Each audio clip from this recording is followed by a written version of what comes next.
په زړه ارمان څه لرې؟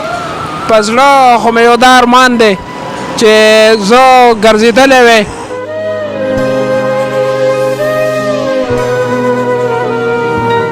ویلچیر کې دغه ګرځېدل نه دي دا ډېر زیات تکلیف ورکوي.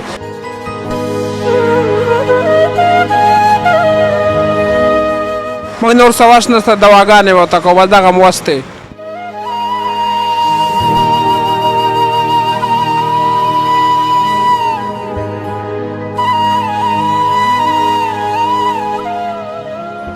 بسم الله الرحمن الرحیم. شروع په نام د الله چې بخونکی او مهربان دی. ګرانو کتونکو ستاسو ورور ستاسو ملګری کاشف علي دا مهال موجود یم شیرپور هسپتال ته مخامخ د غرور سره دا راغلی ثوابې مانرې نه راغلی دی دلته علاج لپاره خو ده سره دومره وس نشته دومره 10 روپۍ نشته چې دې هسپتال کې داخل شي. قدرمندو ما ته یې کالو کوي کاشف به یې راشه یاره زما آواز هم اوچت کا زما آواز هم اوچت کا. ګرانو کتونکو زه به هر چاله ورځم د هر پښتون آواز به اوچتوم د دې خورې د بچي آواز به اوچتوم. پکار دی چې دله زه ورغلی خو دې دلته پېښور کې راغلی اوس پاتې د علاج نه. ګرانو کتونکو زما مقصد انسانیت او زم دغه ویم چې یاره پېښور بچي سره وګرځم او د هر چا غږ اوچت کړم د هر چا آواز اوچت کړم هر چا سره څنګ په څنګ ودرېږم. دغه معذوره بچی چې نن شیرپور هسپتال ته راغلی د څه د وجې پاتې دی د پیسو د وجې پاتې دی چې د سره پیسې وې نو دی به اوس داخله مو د به اوس علاج هم سټارټ و خو دومره ورسره نشته چې دی کریم وکړي یاره د کري ورسره هم نه وي. او ورجانه زه درله راغمه زما مقصد انسانیت ما ته به صرف دعا کې څه مجبوري دي ده څه پریشاني ده زمونږ دغه پښتانه خویندې میندې روریان دې ګوري وایه. السلام علیکم ورور ستا زه ډېره شکریه ادا کوم باید موږ نور څه وس نه کي دواګانې ورته کوو موږ راغلي یو دلته هسپتال ته رالو خو زموږ څه وس نشته چې موږ ځان له علاج وکړو. دا مسله ما ته 2005 نه په دې خوا جوړه شوې ده تر اوسه پورې خو الله پاک فضل دی فضل دا دی چې غریبي مې ده ښه غریبي مې ده خو دا مزه نه راکوي چې یو ته لاس ونیسه بل ته لاس ونیسه. زما په علاج 4-5 لک روپۍ خرچه کېږي زما غریبي دا دی ته څه وس مې نه کېږي.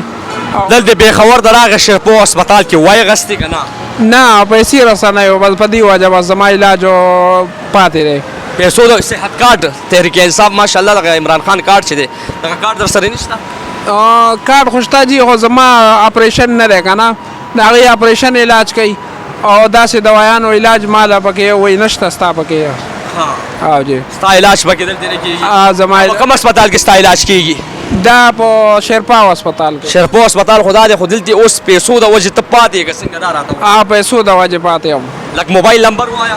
موبایل نمبر دی 0301 دا موبایل نمبر ځکه ما مینس کې وویلو چې دا موبایل نمبر چلیږي ډېر خلک شته دردي خلک دي چې هغوی ډایرکټ په ډایرکټ داسې خلکو سره رابطه ساتي. یو خبره کومه ګورئ کاشف علي انسانیت سوچ کړی دی او دا چې کوم نمبر چلیږي دې سره مرسته تاون کوئ. الحمدلله زما وټساپ نمبر چلیږي دا د دې د وجې زه چلوم چې ماته یو غریب وي یتیم وي بېوسه وي چې دغه اواز اوچت کړم چې څنګه ده ماته په وټساپ رابطه وساتله که نه دا نمبر زه ځکه ورکوم د وټساپ. ښه په زړه ارمان څه لرې؟ په زړه خو مې یو دا ارمان دی چې زه ګرځېدلی وی بل مونږ وایو دا چې مونږ داسې څه موټرسایکل 3 پایو پیدا کړو چې مونږ به ځان له خپل سره روزګار روان کړو او بس دا مې ډېر سخت ارمان دی. موټرسایکل دې پکار دی 3 پایو چې خپل روزګار پې روان کړي مطلب خپل دکان ځان ته وباسې دغسې ده؟ او جي دغسې ده کېږي به انشاءالله هر څه بس مونږ اورېدونکو ته دا وایو بس موږ نور څه وس نشته دواګانې ورته کوو بس دغه م وس دی. دغه اورېدونکي چې کم ما ته ناست دي دا د دعا محتاج دي تا ته ناست دي دا د دعا محتاج دي. بس موږ ورته دواګانې کوو بس الله د رضا لپاره چې موږ سره هیلپ وکړي.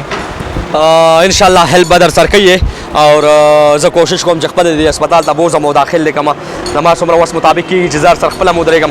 قدرمندو نن یاره دې ویلچیر کې دا کېناسته نه ده دا ډېر زیات تکلیف ورکوي په دې ویلچیر کې دغه ګرځېدل نه دي دا ډېر زیات تکلیف ورکوي. دا د معذور بچي ته پته لګي چې ځکه هغه ژوند نړوینځلی هغه مور هغه خور چې خدمت یې ورله کړي او هغه مور خور بیا داسې بچي نه تمه ساتي چې زما بچی به لوی شي زما بچی به له 100 روپۍ پیدا کړي خو دلته بچی په دواړو خپو معذوره دلته بچی په دواړو خپو معذوره.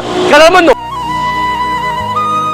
تکلیف لري ثوابې مانرې نه راغلی دغه رور دا د ستاسو دپاره دغه آواز اوچتوي چې یاره ما سره مرسته او تعاون وکړئ ځکه چې دلته شیرپور هسپتال کې لکونه روپۍ لګي دلته زرګونه روپۍ لګي دلته یو ستن هم چې ته راخلې هغه زرګونه روپۍ لګي. قدرمندو نو دغه بچې چې کوم تاسو ته زه ږدم د دپاره تاسو مرسته او تعاون وکړئ خپل وس مطابق چې ستاسو سم کېږي د سره ودرېږئ او د الله رضا دپاره چې کم نمبر دی دا د ده نمبر دی ضرور ورسره مرسته او تعاون وساتئ. مال او زما ورور اوس هم جال اجازت راکړي چرچا ته خپل دعاګانو کې یاد ساتئ. الله حافظ.